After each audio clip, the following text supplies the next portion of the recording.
प्रबोधनी एकादशी संपूर्ण महात्म्य का हम श्रवण करेंगे।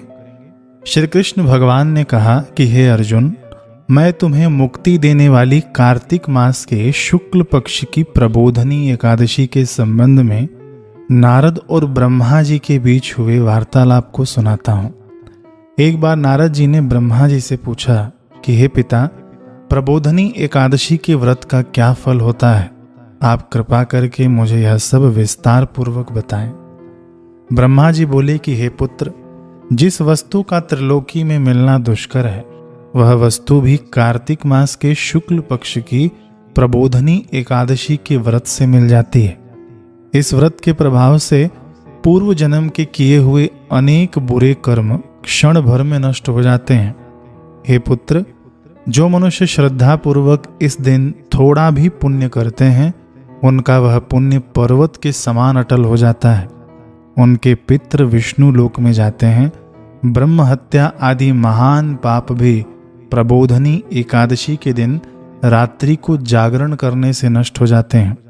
हे नारद, मनुष्य को भगवान की प्रसन्नता के लिए कार्तिक मास की इस एकादशी का व्रत अवश्य करना चाहिए। जो मनुष्य इस एकादशी व्रत को करता है, वह धनवान, योगी, तपस्वी तथा इंद्रियों को जीतने वाला होता है, क्योंकि एकादशी भगवान विष्णु को अत्यंत प्रिय है। इस एकादशी के दिन जो मनुष्य भगवान की प्राप्ति के लिए दान, तप, होम, यज्ञ, भगवान नाम जप भी परम यज्ञ है। यज्ञानाम जप यज्ञो अस्मि, यज्ञों में जप यज्ञ मेरा ही स्वरूप है, ऐसा श्रीमद् भगवद गीता में आता है। तो होम, यज्ञ आदि करते हैं, उन्हें अक्षय पुण्य मिलता है। इसलिए हे नारद, तुमको भी विधि पूर्वक विष्णु भगवान की पूजा करनी चाहिए। इस एकादशी के दिन मनुष्य को ब्रह्म मुहूर्त में उठकर व्रत का संकल्प लेना चाहिए और पूजा करनी चाहिए। रात्रि को भगवान के समीप गीत, नृत्य, कथा कीर्तन करते हुए रात्रि व्यतीत करनी चाहिए। प्रबोधनी एकादशी के दिन पुष्प, अगर, धूप आदि से भगवान की आराधना करनी चाहिए। भगवान को अर्घ्य देना चाहिए। इसका फल तीर्थ और दान आदि से करोड़ गुना अधिक होता है।